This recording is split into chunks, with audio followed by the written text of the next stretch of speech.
Alors, me revoilà assez vite parce que, oui les gars, je l'ai vu dans l'espace commentaire, oui, j'ai recommencé à travailler les biceps, ça faisait extrêmement longtemps que je les avais plus fait, parce qu'ils sont trop gros de base, donc regardez déjà, hop, 3 entraînements, je vois déjà le résultat. Bon, on tartine les Burnalmo-Maltine de tout ça, on n'est pas là pour parler de mon bras, qu'est-ce qu'on en a à foutre, sérieusement. Bon, direction TPMP pour la petite news actu du jour, voilà, ça c'est vachement plus intéressant que mon bras. On va commencer, mais avant ça, n'oublie pas, petit like et commentaire pour le soutien, la force et le référencement. Let's go. Nous sommes partis avec 3 actus aujourd'hui. Et la première, on l'avait déjà vu sur la chaîne principale, mais toujours un plaisir de le revoir. Ah, la troisième image du jour, un chauffeur de bus qui ne tolérait pas le comportement d'un passager qui avait craché dans son bus a décidé de l'expulser. Je suis d'accord avec lui. Bravo à lui. Regardez. Du courage.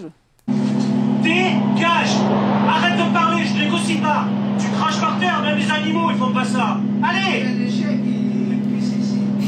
Non, c'est les gars comme toi, allez dehors! Dehors! Va cracher dehors, tu as gagné, vas-y, dépêche-toi, je rigole pas! T'es plus un être humain, tu craches, tu crois quoi? Tu respectes même pas les gens qui travaillent toute la nuit à nettoyer les bus! Allez, dehors, parle pas, dehors! Allez, dehors! Dehors!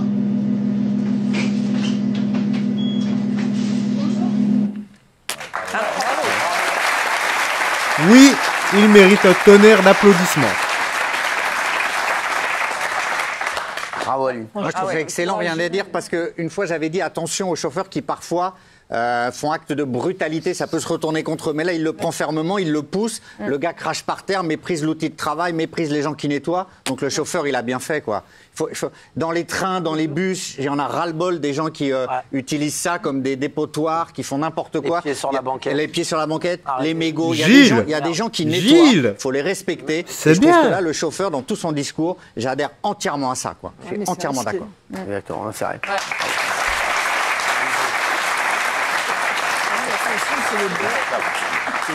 Ah, vous avez vu la venue d'influenceurs. Bah, en même temps, je vais vite réagir là-dessus en 2 mots, parce que je l'avais déjà dit.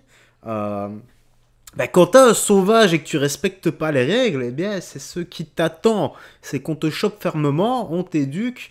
Logiquement, voilà, il manque les 2 petites gifles éducatives. Mais voilà, passons, on n'a pas envie que le chauffeur de bus perde son emploi pour ce genre d'énergumène, pour ce genre de demi-cerveau. Et encore, l'autre moitié, je ne sais même pas, je pense qu'elle doit être à la hauteur du néant. Voilà, tout simplement. Donc, bravo aux chauffeurs de bus, et voilà, il y en a assez de toute cette racaille qui se pense exemptée de suivre les règles et qui sont sans savoir-vivre, tout simplement. Et je rappelle, racaille ni statut... putain, j'allais encore tout mélanger tellement que je suis mort, les gars. Oui, je dors pas beaucoup pour l'instant.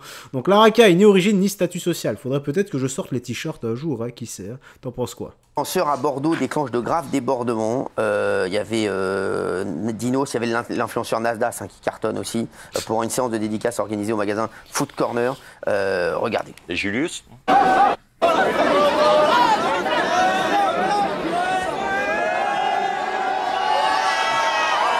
Oi, oi, oi, oi, oi.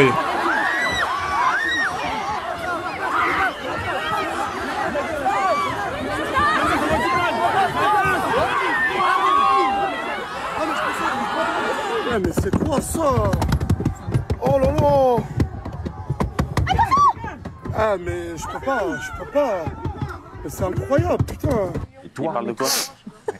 C'est vrai qu'on sous-estime Nasdaq, c'est la plus grosse star de Snapchat et des réseaux sociaux. En fait, c'est un mec, c'est la nouvelle manière. Exceptionnel. Les influenceurs qui font des shorts, le problème c'est que ce qu'on appelle des vidéos courtes ne sont pas attachants parce qu'on s'attache pas à eux, ça dure 30 secondes. Lui, il filme toute sa journée sur Snapchat et il a une bande de jeunes qui vivent avec lui, une espèce de villa comme une télé-réalité, et il filme toute sa vie, les embrouilles, etc. Et les jeunes sont complètement hystériques quand ils le voient. Il y a des émeutes à chacun de ses déplacements, et c'est ça la nouvelle mode. Et moi, j'avais vécu comme ça une scène aux États-Unis, à New York, où je marchais dans la rue, à Union Square, et je vois 600 personnes courir. J'ai cru qu'il y avait un attentat, les gens hurlaient, etc. En fait, c'était un streamer qui s'appelle Kai Cenat, qui est la star des streamers aux États-Unis, qui avait dit qu'il allait juste donner des PlayStation gratuites dans la rue, et les gens pétaient un câble parce qu'ils n'en avaient pas donné assez. Et ça rend complètement fou les jeunes aujourd'hui, ce type d'influenceurs. Oui, Polska, vous êtes quand même spécialiste.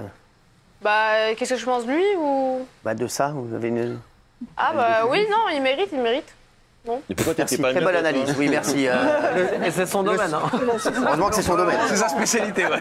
Le seul problème là, c'est qu'il y a eu une faille terrible du service de sécurité qui a été débordé. Il y a eu des vols de téléphone, des blessures. Et j'ai vu dans la presse régionale, il y a même eu 2 jeunes filles qui ont été piquées et qui ont été hospitalisées. Vous vous souvenez des piqûres qu'il y avait à un moment dans les boîtes de nuit avec des seringues qui avaient complètement disparu. Il y en a une qui a été piquée au biceps et au fessier, une autre dans le dos. Il y a une enquête ouverte parce qu'on ne sait pas avec quoi elles ont été piquées pendant la bousculade. Donc voilà, il faut que le service de sécurité soit à la hauteur des célébrités qui viennent dans ces événements. Et Nasdaq, si vous voulez une pub, c'est entre 50 et 100 000 euros. D'accord. Ah, c'est ouf. Bon, incroyable. Ah, on termine avec l'image. Mais... Et que dire, les gars? Si vous voulez que je vous dise, moi, là-dessus, je sais pas quoi dire. Voilà, quand t'as des foules comme ça qui ne savent pas se tenir, voilà, quand t'as un sauvage dans un bus, bah, tu peux le maîtriser. Quand t'as une foule qui ne sait pas se tenir et qui provoque limite des émeutes, parce qu'on l'avait vu la dernière fois, c'était où? C'était au Tacos ou Burger King ou quoi, où il avait été. Bah, il avait provoqué également le même style de comportement totalement fou, scandaleux. Hein.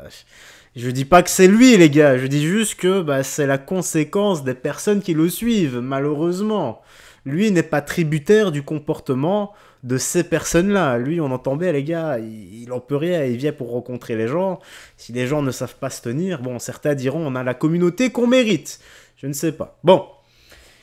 Tu es libre de faire ton propre avis là-dessus de toute façon. Et on va finir ici, voilà, ça dure 3 petites minutes. On va checker ça, voilà, je sais même pas ce que c'est en fait. C'est la conseillère de Macron, c'était ça? Incroyable cette histoire. Alors là, Michel Marie, en plus, qui va la raconter. Racontez-nous alors, qu'est-ce qui se passe? Oui. C'est les curieuses méthodes d'une conseillère en presse, en communication d'Emmanuel Macron. J'y étais presque. Plusieurs confrères de la presse présidentielle se plaignent depuis le mois de septembre de propos qu'elle tient qui sont discourtois, grossiers, vulgaires, alors qu'elle occupe un poste extrêmement important puisqu'elle communique avec les médias du monde entier sur les activités du président de la République, sur tout ce qui est sur l'international. Et elle a une façon de s'exprimer avec nos confrères. Il y en a un, par exemple, qui contestait une consigne de l'Élysée. Et elle le regarde droit dans les yeux. Elle lui dit « Tu dois avoir une grosse queue d'homme courageux. J'aimerais bien la voir, la sentir, la toucher. » Elle a dit ça. Elle a dit ça à un journaliste de la presse présidentielle, hein, accrédité à la presse à l'Élysée. Ah ouais. Mais elle n'a pas dit que ça, elle a dit plein de trucs. Elle a dit à un autre. Elle a jugé le travail mal fait de quelqu'un, elle a dit. Oui, elle lui dit tu fais de la merde et tu pisses autour. À un autre encore. Je crois que j'aime beaucoup cette personne. Oui. C'est vraiment très poétique. Énormément cette personne. Elle est géniale. J'ai vraiment envie de la rencontrer. Voilà, elle est géniale. Je l'adore. Là, moi, de ce que je lis, je l'adore. Elle dit également à un confrère journaliste alors lui... Je l'adore. Alors, il a acquis un journaliste d'une chaîne à qui elle demande en vain de ne pas sortir une information. Elle lui dit quoi? Elle lui dit, vas-y, sors ton info de merde et paluche-toi devant votre bandeau télé. Oh, je l'adore. On est à l'Élysée. Non, mais oui, mais elle a raison. Elle est incroyable. Moi, je suis d'accord avec elle. Je ne suis pas là pour bravo, je la défendrai. Je vous le dis. Je la défendrai. Elle dit également à un journaliste italien, je n'ai aucun respect pour la presse italienne. Alors elle a fait autre chose, elle a dit plein de trucs, c'est incroyable. Elle a dit à d'autres confrères encore, il y en a un qui se plaignait d'avoir loupé un rendez-vous avec le président, et donc qu'il le lui reprochait. Et elle lui dit, elle leur dit, parce qu'ils sont plusieurs, vous avez fait une tournante, un bucaquet contre moi. Faut faire gaffe, je suis mi-russe, mi-italienne et je suis folle. J'adore. Elle le dit elle-même qu'elle est folle. Quoi le rapport? Elle n'est pas folle. Elle n'est pas folle, elle sait comment parler à certaines personnes. Bravo elle a bien raison. Elle a bien raison, bravo elle. Bravo Anastasia, bravo.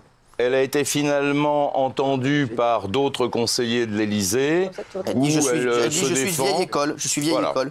Une fois que tout sera aseptisé, on va s'ennuyer. Si je peux parfois avoir un langage fleuri, c'est toujours au second degré. Moi je le prends au second degré là en plus. Et elle a raison aussi. Alors son expression préférée c'est quoi?